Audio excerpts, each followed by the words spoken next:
Magandang araw mga idol.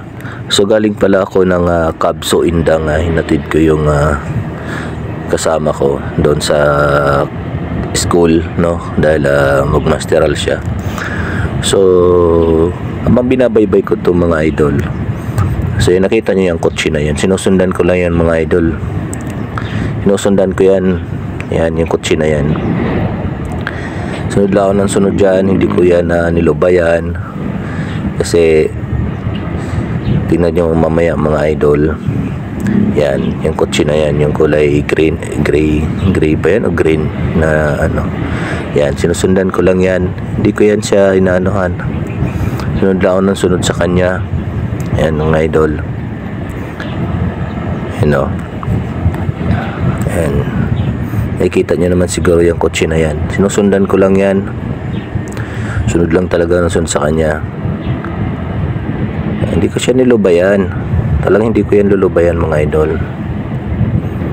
Ayan, galing kami ng ano yan kasi kasabayan ko yan doon mula sa Kabso Indang, doon sa may school doon na Cavite University. So napalaki pala ng school dyan, grabe, parang IPSA, ang lawak, pwede ka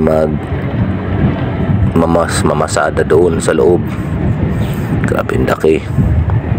So yan, yun, mabilis na siya idol, oh. Yan yung kotse na yan. Sunod lang ako na sunod dyan, yung kotse na yan. Yan, yan. Sunod lang ako na sunod sa kanya. Tingnan nyo mamaya mga idol, nang makalapit na ako dyan, kaya sundan ko lang yan.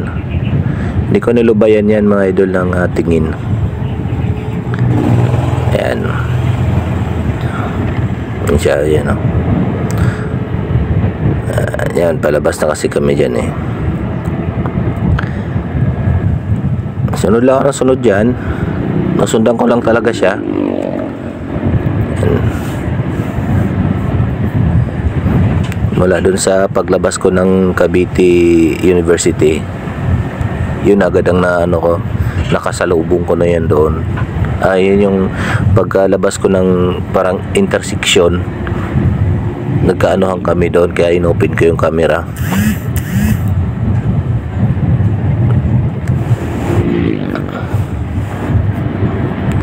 Ayan,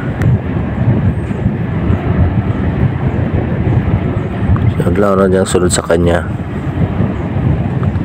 Kasi nainis na ako mga idol, eh. Nainis ako dyan, eh. Sinusundan ko lang yan. Sunod ako ng inusunod sa kanya. Kasi nakakainis kasi yan, eh. Nakakainis yung kotse na yan, eh. Tignan nyo mamaya mga idol. Sundan ko lang talaga siya. Na sobrang inis ko. Yan, inis lang. Sunod lang ako ng sunod sa kanya. Yan. Yan. Yan. Yan, gumilid siya dyan, gumilid, eh. So yung hihinto sana ako, kaso parang nakahalata yata na sinusundan ko siya. So mabanti na ako, binilisan ko na. So iniwanan ko na siya, nilaya ko ng gulo mga idol. So yun, iniwanan ko na siya doon, bahala na siya doon. So yun, dahan-dahan rin naman ng takbo ko, kasi ayoko nang mabilis na takbo. Siyempre mahirap na, diba? Mamaya madisgrasya tayo.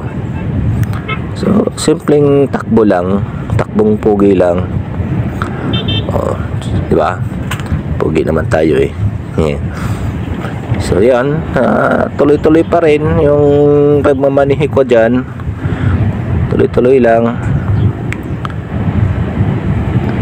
Yan, hinayaan ko na yun siya mga idol, kasi ayoko nga ng gulo. Siyempre iwas tayo ng gulo, dahil dyan tayo na didisgrasya, eh, no? Hindi natin alam pagka mga patol tayo sa mga road rage. So dyan na mag-umpisa, eh. So magsisisi lang tayo sa bandang huli, na kung kaya naman natin,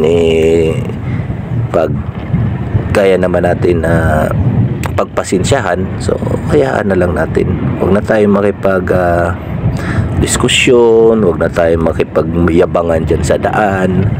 Kasi mga idol, kung pairali natin yung init ng ulo natin sa sobrang init ng panahon ngayon, malamang sa malamang disgrasya ang abuti natin, at di lang yan, baka maaring makulong tayo, magmulta tayo, at makadisgrasya tayo. Di ba? Kung iiwasan natin yan, kung tayo ay magpapasensya, habaan ng pasensya, walang pagsisisi na mangyayari. Di ba? Ganun lang yun. Kailangan lang natin ang haba ng pasensya habang ikaw ay nagmamaniho dito sa daan. So, ganun lang. So, kailangan lang natin magpasensya. Huwag natin anuhin yung init ng ulo natin. Huwag natin pairalin yung init ng ulo natin. No? Para at least malayo tayo sa disgrasya, hindi tayo magsisisi pagdating sa huli. Diba mga idol? Ganun lang yun mga idol, para hindi natin na pagsisihan ng ating mga maling hakbang, o pag-isipan natin maigi kung ano man yung mga hakbang na dapat mong gawin, kung anong kahinatnan, anong resulta. So, yun, para walang problema pagdating sa panahon, pagdating sa oras na may mangyaring hindi maganda, ikaw rin naman ang magdudusa. Di ba mga idol? So dito mga idol, nagpahinga na ako dahil pinaano ko yung init ng ulo ko. Salamat mga idol.